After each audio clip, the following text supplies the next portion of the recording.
दर्शकों, द्वारका एक ऐसी प्राचीन धार्मिक नगरी है जिसे कभी भगवान श्री कृष्ण ने बसाया था।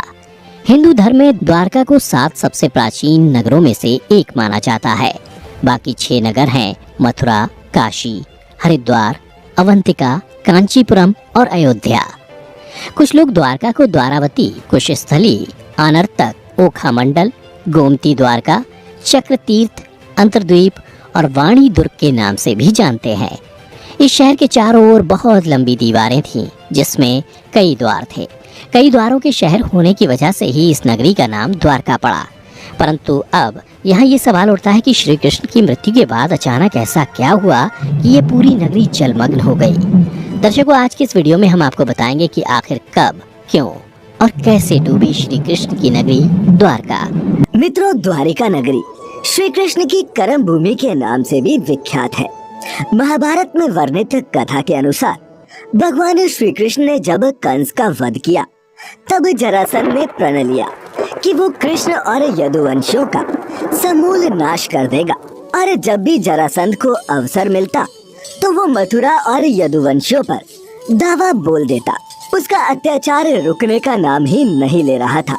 ऐसे में यदुवंशियों की सुरक्षा के लिए श्री कृष्ण ने मथुरा को छोड़ देना ही बेहतर समझा। मथुरा छोड़ने के बाद उन्होंने समंदर किनारे एक दिव्य और भव्य नगर की स्थापना की, जिसका नाम द्वारका रखा गया।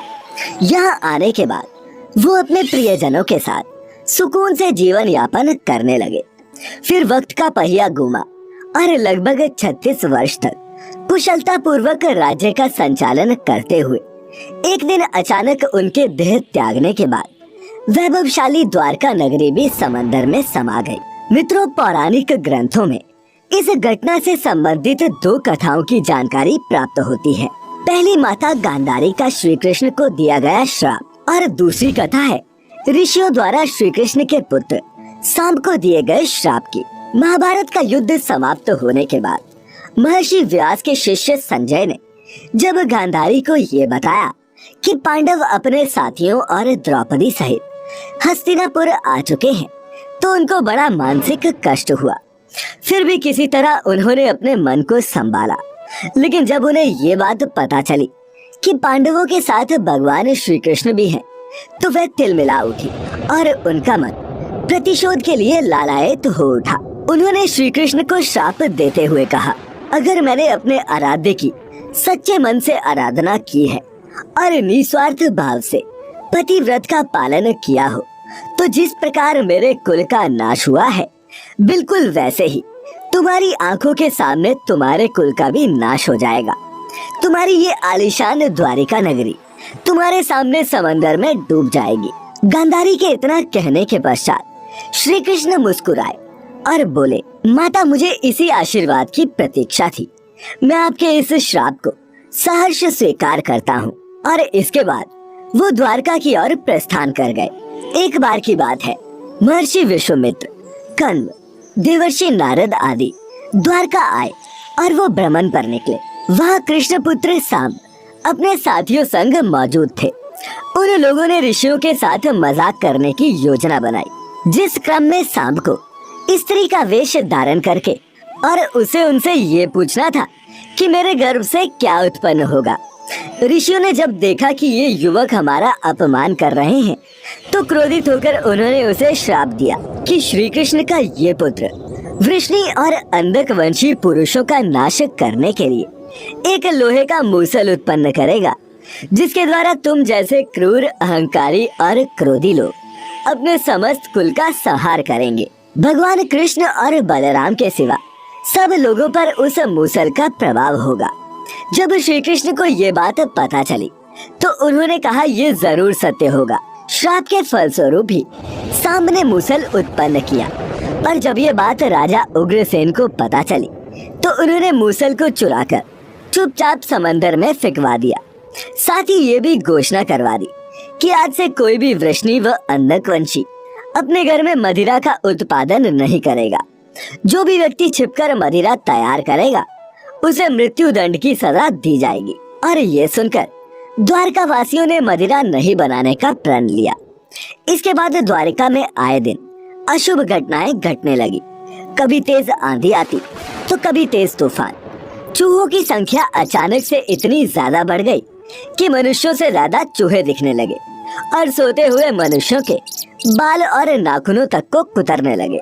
सारस उल्लुओं की और बकरे गीदड़ों की आवाज निकालने लगे। पूरी द्वारिका नगरी में अजीब सी घटनाएं घटित होने लगी। गायों के पेट से गधे, कुतियों से बिलाव और नेवलियों के गर्भ से चूहे पैदा होने लगे। यदुवंशी तामसिक क्रियाओं में संलिप्त रहने लगे। फिर जब भगवान कृष्ण ने नगर में होते इन अपशकुनों को देखा तो उन्होंने सोचा कि कौरवों की माता गांधारी का शाप सत्य होने का समय आ गया है। इन अपशकुनों को देखकर तथा पक्ष के 13वें दिन अमावस्या का संयोग जानकर श्री कृष्ण काल की अवस्था पर विचार करने लगे। उन्होंने देखा कि इस समय वैसा ही योग बन रहा है जैसा महाभारत के युद्ध के समय बना था, और फिर गांधारी के श्राप को सत्य करने के उद्देश्य से श्री कृष्ण ने यदुवंशियों को तीर्थ यात्रा करने की आज्ञा दी।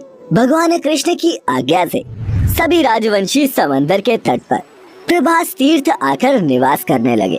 प्रभास तीर्थ में रहते हुए एक दिन जब अंधक व वृष्णिवंशी आपस में वार्तालाप कर रहे थे, तभी सात्यकी ने आवेश में आकर कृतवर्मा का उपहास और अनादर कर दिया। कृतवर्मा ने भी कुछ ऐसे शब्द मुख से निकाल दिए जिनसे सात्यकी का क्रोध 7वें आसमान पर पहुंच गया और उसने कृतवर्मा का वध कर दिया। ये देख अंधक वंशियों ने सात्यकी को चारों ओर से घेर लिया और उन पर आक्रमण कर दिया। इस दृश्य को देखकर श्री कृष्ण के पुत्र प्रद्युम्न उनकी सहायता के लिए दौड़े। सात्यकी और प्रद्युम्न अकेले ही मोर्चा संभाल रहे थे, लेकिन अंधक वंशियों की संख्या अधिक होने के कारण उन्हें पराजय का सामना करना पड़ा और अंत में वो उनके हाथों मारे गए। अपने पुत्रों की मृत्यु से श्री कृष्ण को अत्यधिक क्रोध आया और उन्होंने एक मुट्ठी घास उखाड़ ली। जैसे ही घास हाथ में आती वह लोहे का मूसल बन जाती। मित्रों, ऋषियों द्वारा दिए गए श्राप के कारण ही ऐसा हो रहा था। मूसल इतना ज्यादा शक्तिशाली था कि उसके एक ही वार से किसी का वध हो सकता था और इस प्रकार यदुवंशी आपस में ही युद्ध करके मरने लगे। श्री कृष्ण के देखते ही देखते साम, चारुदेशन, अनिरुद्ध और गद की मृत्यु हो गई। इसके बाद श्री कृष्ण का रौद्र रूप देखने को मिला और उन्होंने सभी सूरमाओं का वध कर डाला।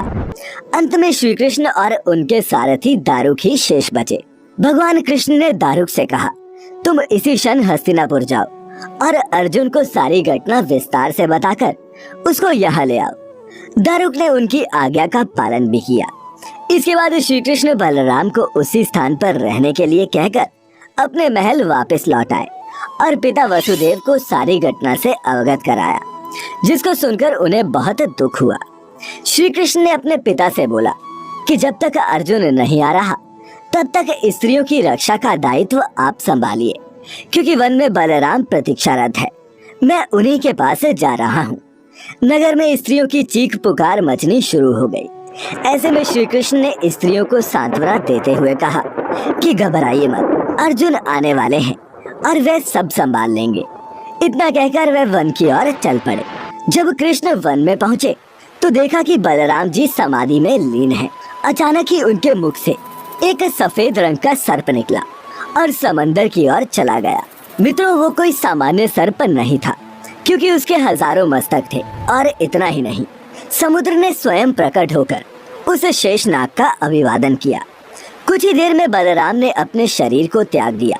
श्री कृष्ण उस सूने वन में अकेले विचरण करते हुए गांधारी के श्राप के बारे में चिंतन करने लगे और अपनी इंद्रियों को संयमित करते हुए महायोग की अवस्था में धरती पर लेट गए। तभी जरा नामक एक शिकारी अपने शिकार की तलाश में वहां आ पहुंचा।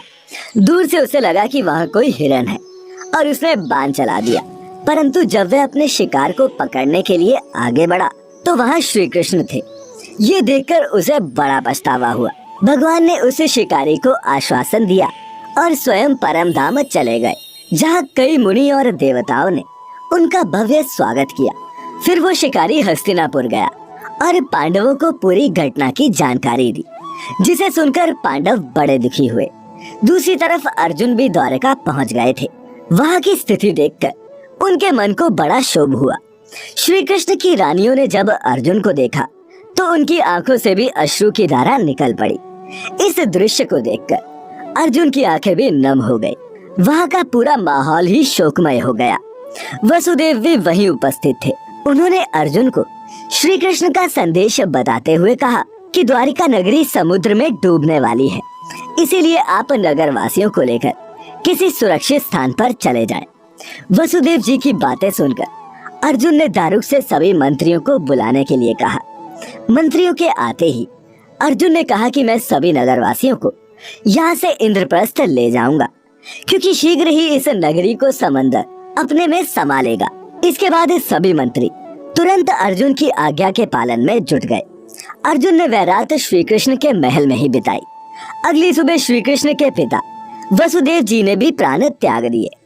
अर्जुन ने विधि विधान से उनका अंतिम संस्कार किया। वसुदेव जी की पत्नी देवकी, भद्रा, रोहिणी व मदिरा भी चिता पर बैठकर सती हो गई। इसके बाद अर्जुन ने प्रवास तीर्थ में मारे गए समस्त यदुवंशियों का भी अंतिम संस्कार किया।